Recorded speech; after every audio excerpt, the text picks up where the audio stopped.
Helicopters flying around with heating and cooling units hanging from them today. That was the Chico Unified School District checking a major upgrade off their list.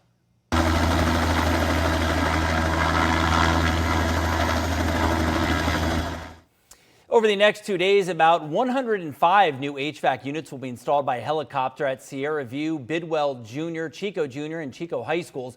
This comes after what the Director of Facilities, Julie Kissel, says was a much-needed AC and heating upgrade at multiple schools in the Chico community. We heard loud and clear from our community that heating and air conditioning is a very high priority.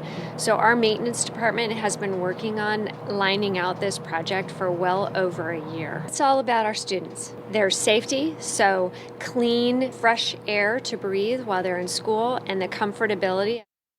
The installation project will continue Wednesday at Bidwell Junior High School. Chico Unified says that this is just one of the many summer projects they aim to complete before the fall semester.